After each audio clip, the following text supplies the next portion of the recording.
30 जून 1995 में मध्य प्रदेश के मरोना के नंदपुरा गांव में एक परिवार के लोगों ने दूसरे परिवार के 7 लोगों की गोली मारकर हत्या कर दी। बताया जाता है कि आरोपित पक्ष के परिवार की घरों और जमीन पर गांव के ही कुछ दबंग लोगों ने कब्जा कर लिया था। जब परिवार के लोग उस दबंग परिवार के यहाँ जाता है तो उनसे अपनी जमीन की मांग करती है, तो उनके साथ काफी मारपीट करता, फिर उसको वहां से भगा दिया जाता। जो पीड़ित थे वो इस मामला को लेकर के समाज के कुछ लोगों से बात करता है, जो पंचायत करके मुझे मेरी जमीन लौटा दिया जाए, मुझे मेरा घर लौटा दिया जाए।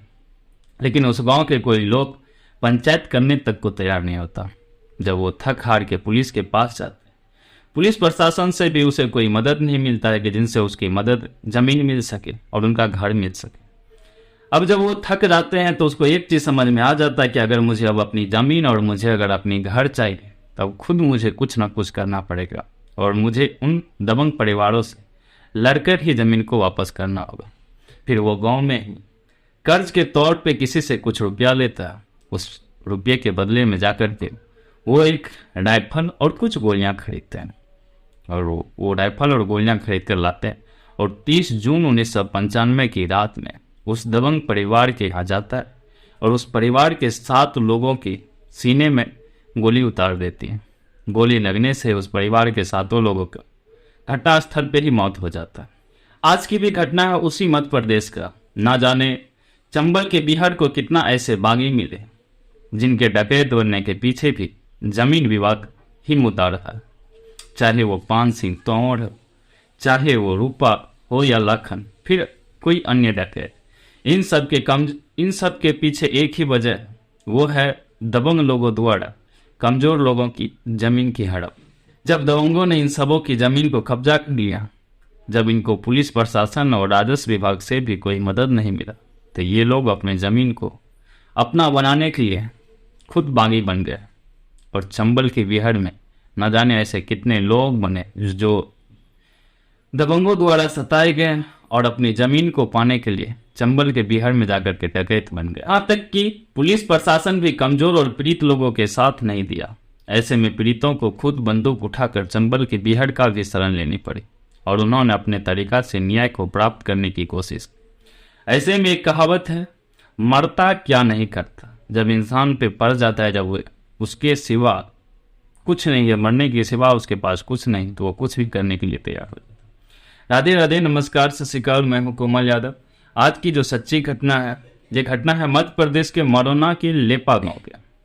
खास तौर पर इस गांव की एक अलग पहचान है बगल के गांव भिडोसा गांव से। ये वही भिडोसा गांव है जहां एक व्यक्ति भारतीय सेना के जवान और देश के लिए गोल्ड मेडल लेकर के आए थे। फिर बारी बने पान सिंह तोमर की। जमीन को लेकर हत्याएं और डकैत बनने की मुरैना यानी चंबल का पुराना इतिहास रहा। डकैत पान सिंह तोमर की जमीन पर गांव के कुछ दबंगों ने कब्जा कर लिया था, लेकिन उनकी गुहार ना ही पुलिस सुनी और ना ही राजस्व विभाग ने। ऐसे में उसे खुद ही बंदूक लेकर बिहार में उतरना पड़ा। यही कहानी जिले के कई ऐसे पीड़ितों की है जिन्हें मजबूरन में डकैत बनना पड़ा था। पान सिंह तोमर की बात तो फिल्म के जरिए लोगों के सामने आ गई, जिसका किरदार इरफान खान ने, जो अब इस दुनिया में नहीं, इनके द्वारा निभाई गई थी। लेकिन अगर आप कहेंगे तो पान सिंह तोमर की पूरी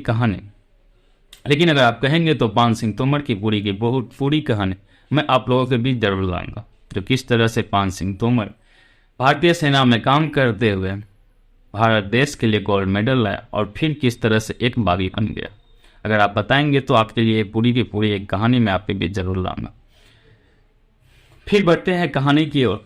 बीते दिन 5 मई 2023 को यानी शुक्रवार के दिन एक ही परिवार के 6 सदस्यों को गोली मार करके हत्या कर दी जाती है। हालांकि इस पूरी मामले का शुरुआत 2013 से ही शुरू हुआ था। लेपा गांव के ही 2 परिवार, जिन परिवार का मुखिया धीर सिंह और एक परिवार का मुखिया गजेंद्र सिंह तोमर, इन दोनों परिवार के बीच सरकारी जमीन के लिए अक्सर विवाद होते रहता था। एक सरकारी जमीन थी जिनके लिए दोनों परिवार के बीच अक्सर विवाद होते रहता था।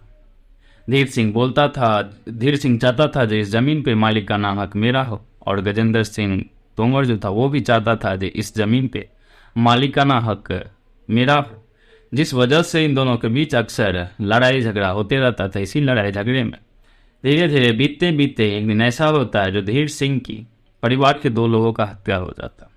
उस हत्या में आरोपित आमतौर पे गजेंद्र सिंह के पूरे परिवार को ठहराया जाता। अब पुलिस प्रशासन को जब इस चीज़ों के बारे में जानकारी होती तो पुलिस प्रशासन वहाँ पहुँचता। पुलिस प्रशासन पहुँचने के बाद पुलिस प्रशासन को रिपोर्ट दर्ज करवाया जाता गजेंद्र सिंह तोमर के परिवार के खिलाफ, जिसमें गजेंद्र सिंह के पूरे परिवार के खिलाफ एक रिपोर्ट दर्ज करवाई होती है, हत्या के मामला। अब जब इनके परिवार पे हत्या का मामला दर्ज होता है तो ये पूरे परिवार गांव से फरार हो जाता है। अब गांव से फरार ही होकर के ये दूसरा जगह रहना शुरू हो जाता। पुलिस भी इधर इनकी जांच पड़ताल कर रही है, काफ़ी खोजबीन करने के बाद भी इनका जब कोई सुराग नहीं मिलता। गांव से तो ये फरार हो चुके थे। इसी बीच समय बीतते जाता है। समय 2013 से, क्योंकि हत्या जो हुआ था वो 2013 में हुआ था, समय बीत के 2014 आ जाता। 2014 में पुलिस को एक खबर मिलती है कि इधर हत्या आरोपी धीर सिंह के परिवार के जो हत्या करने वाले लोग हैं वो गुजरात में रह रहे हैं। और जब पुलिस को खबर मिलती है तो पुलिस की एक टीम गुजरात के लिए रवाना होता और गुजरात जाने के बाद वहाँ से गजेंद्र सिंह तोमर के परिवार को गिरफ्तार करता। अब गजेंद्र सिंह के परिवार को जब गिरफ्तार करता है तो फिर उसे पुलिस अपनी हिरासत में लेती है। पुलिस अपने रिमांड पर लेकर के उनसे पूछताछ करता है, फिर उनको न्यायिक हिरासत में लेकर के उनको जेल भेज दिया जाता। हालांकि अभी इनकी कोर्ट से कोई सुनवाई तय नहीं हुआ था जब क्या सजा होनी, क्योंकि दो हत्या का मामला था, डबल मर्डर केस। कोर्ट की तो कोई सजा नहीं थी। समय बीत रहा था, केस बढ़ रहे थे, क्योंकि आमतौर पर हमारे इंडिया में जो होता है अगर कोई भी केस चलता है तो वो केस की सजा कोर्ट तुरंत सजा नहीं सुनाती। सजा सुनाने में भी किसी का 1 साल 2 साल 5 साल, यहाँ तक कि कोई सजा तो ऐसा आता है इंसान ही खत्म हो जाता, उसके बाद भी सजा का पता नहीं चलता।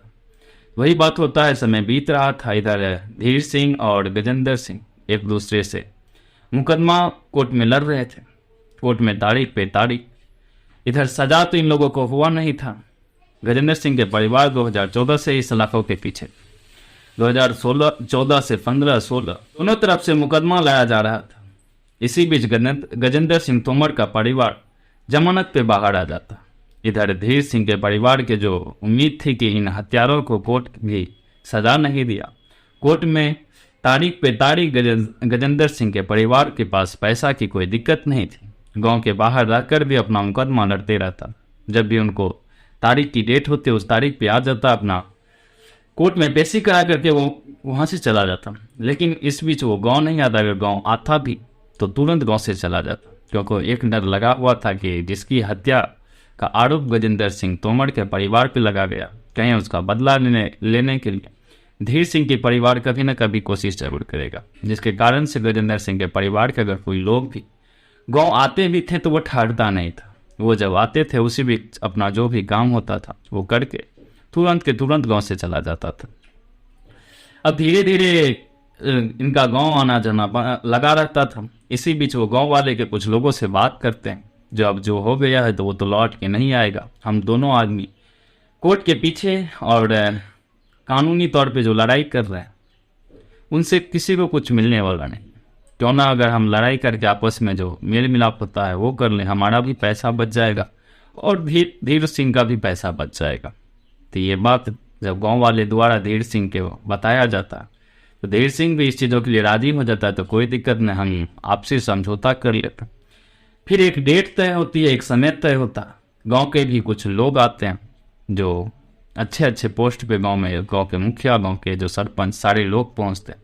गांव के लोग पहुंचने के बाद धीर सिंह के भी परिवार और गजेंद्र सिंह के भी परिवार आते हैं।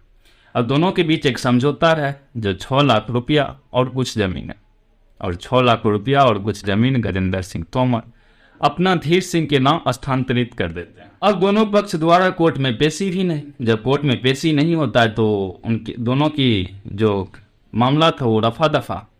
अब गजेंद्र सिंह तोमर भी ये हो गया था, जब हमारी जो मामला है वो खत्म हो चुका, और धीर सिंह भी इनसे कोई दिक्कत नहीं, अब गाँव में आना जगह लगा रहता था। लेकिन दोनों में बात नहीं होती थी। दोनों को लगता था जो मेरा मैटर खत्म हो गया है। गजेंद्र सिंह तोमर को भी लगता जो मैटर अब कोई है नहीं, ना ही कोई मामला है। तो इसी बीच धीरे धीरे गजेंद्र सिंह तोमर बाहर में ही रह रहे थे, लेकिन अपनी जो पुश्तैनी जमीन थी उस पर आना तो है। गजेंद्र सिंह तोमर के परिवार में ही एक पुत्री की शादी होती। जब शादी की बात होती है तो 2023 में शादी की सारी डेट तय होता है, जो शादी कहाँ करनी है, लेकिन शादी के लिए जगह फिक्स किया जाता है गजेंद्र सिंह तोमर के गांव, वही लेपा गांव।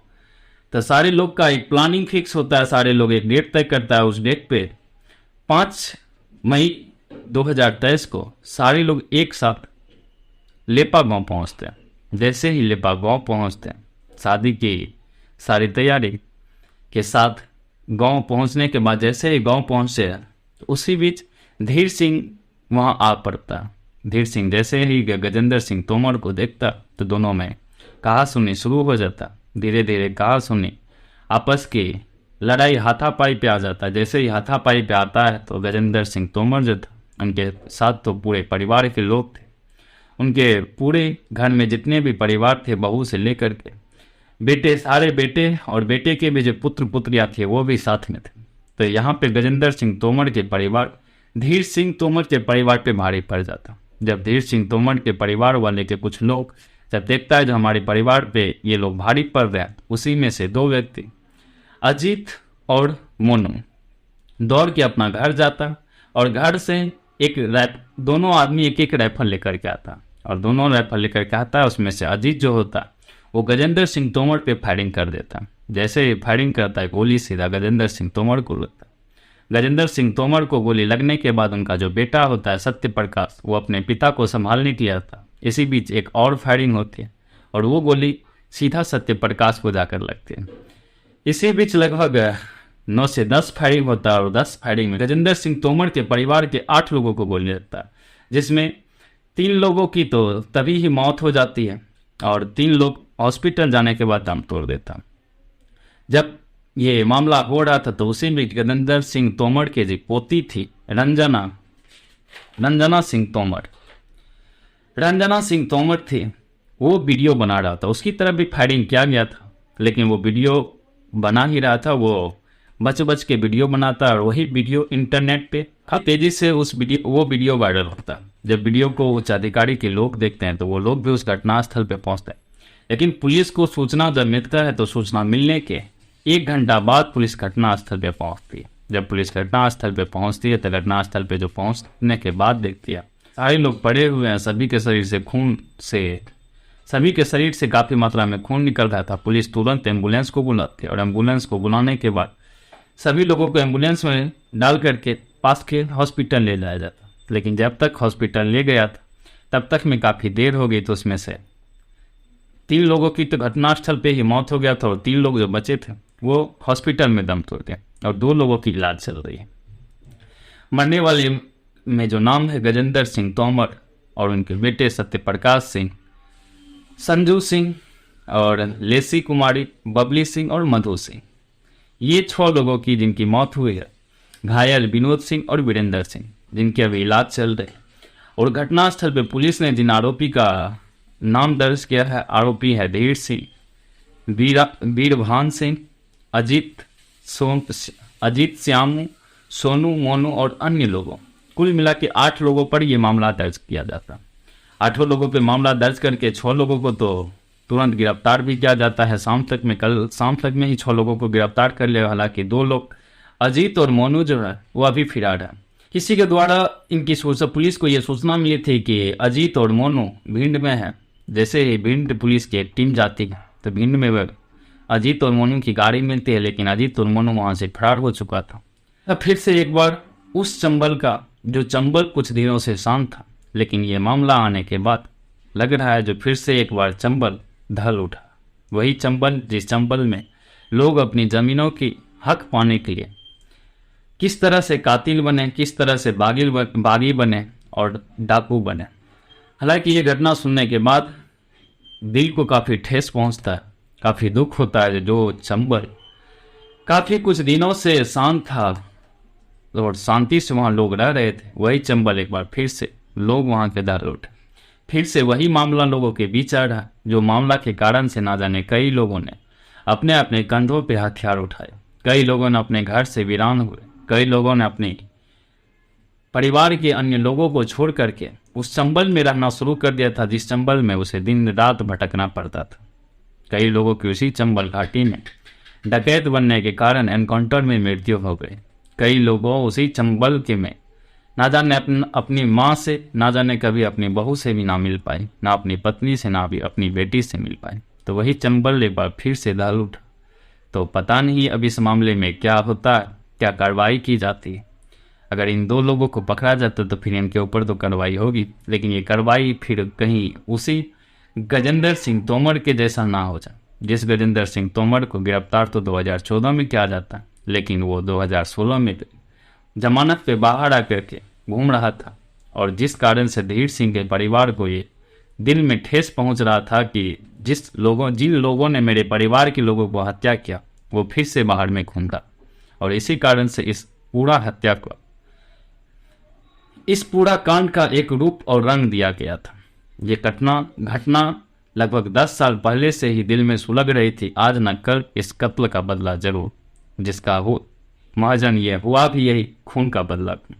ये कहानी सुनाने का मकसद किसी को परेशान करना नहीं, किसी के दिल को ठेस पहुंचाना नहीं, बल्कि आपको जागरूक करना है, समझदार करना। सचेत रहे, जानकार रहे, समझदार रहे। आज यहीं तक, कर मिलते हैं फिर एक नई कहानी के साथ। जय हिंद, जय भारत, वंदे मातरम।